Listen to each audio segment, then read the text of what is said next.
bringing people with you, carrying them down the street. Like right in the middle of the street, just making snow angels. I love it. I love it. All right, the reality in the NFL, let me tell you guys, since you don't know anything about it.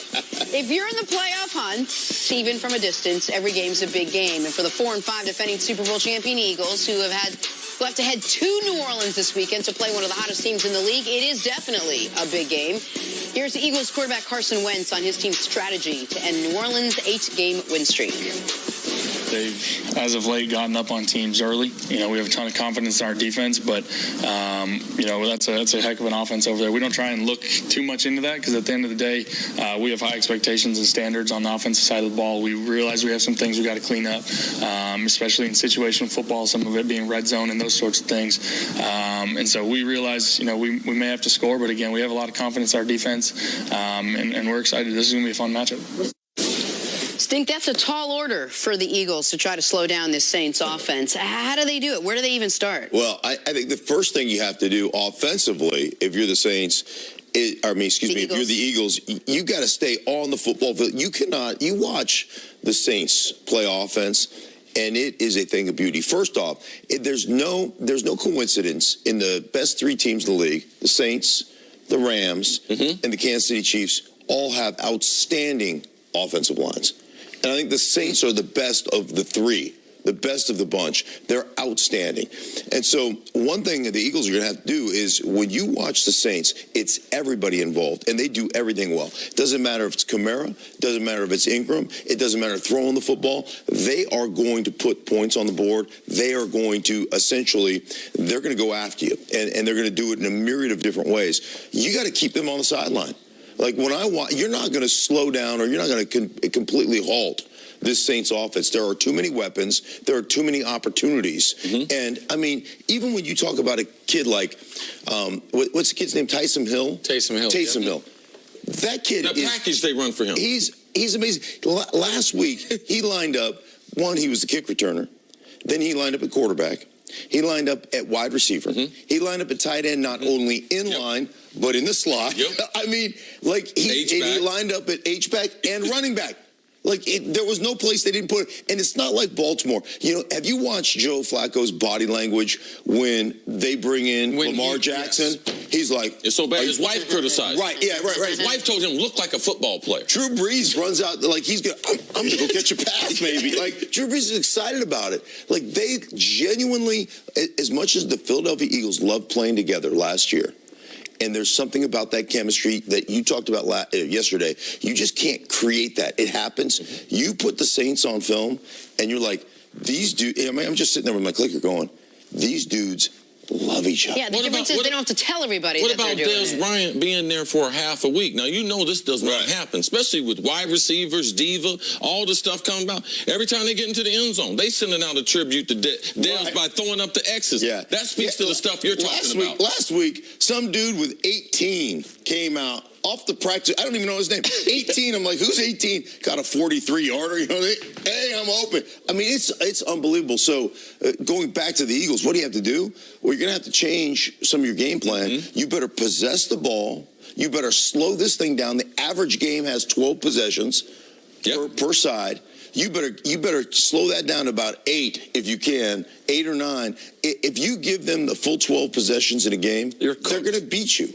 And you mentioned the offensive line. It's a great point. Very few people in this offensive era that we're seeing in 2018, very seldom are we ever going to talk about. But these offensive lines and those 3 that you mentioned, the Rams, we know what they do. Kansas City, we talk about all the skill guys on both those teams, but you painted a great picture. These are 3 of the better offensive lines that we have. Now, huge question mark over the next month.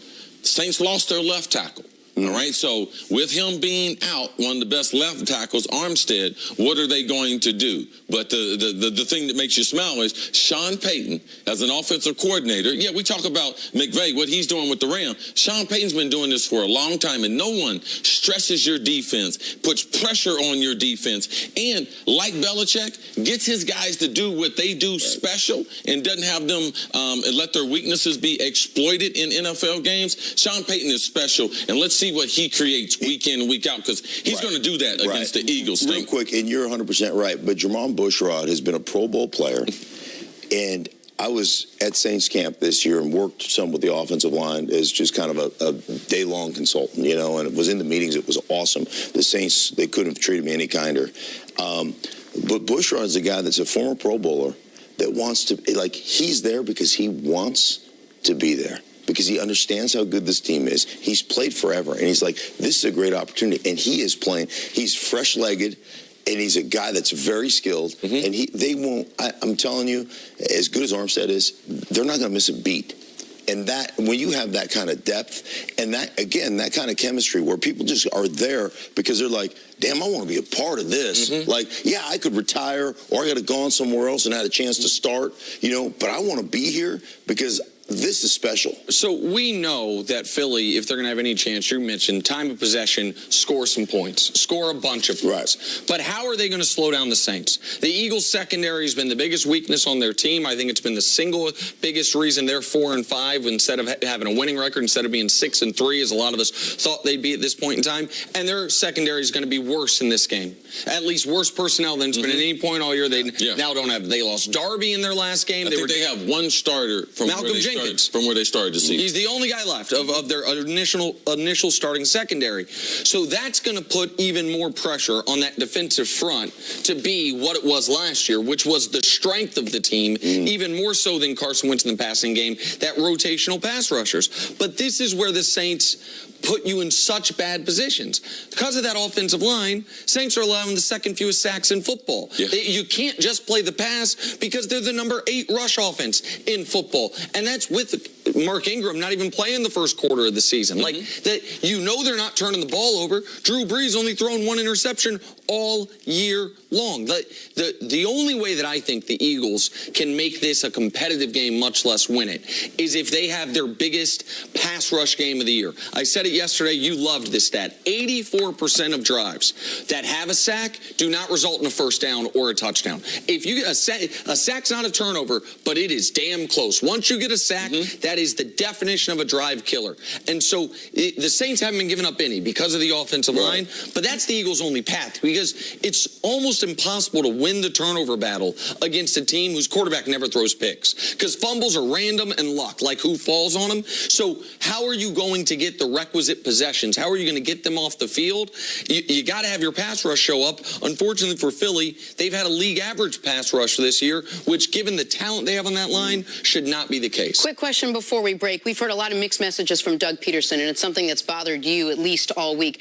Now that you've gone back and forth with your team and you're going up against a team like the Saints, what is the message? What's that last thing you say to this Eagles team before they come out and face the Saints, so at least they're galvanized in some way? Jenna, I bring that back to the underdog. I bring back those masks and everything. That's what I would go back to, because I know it works. They're going to be the underdog the rest of the season. Look at the Eagles' remaining schedule. Happens to be the toughest in the National Football League. Because now, maybe the Eagles might understand. Doug Peterson might understand. The league office, right down the street, Park Avenue, whoever wins that Super Bowl, ask the Patriots. Everything is set up for them not to repeat based on scheduling, prime time, not continuity in the schedule, everything. And the Eagles have played that way, helped them out. So not getting it easier coming down the stretch. I think one thing you have to understand, and I know we're tight, but you talked about the pass rush, Nick.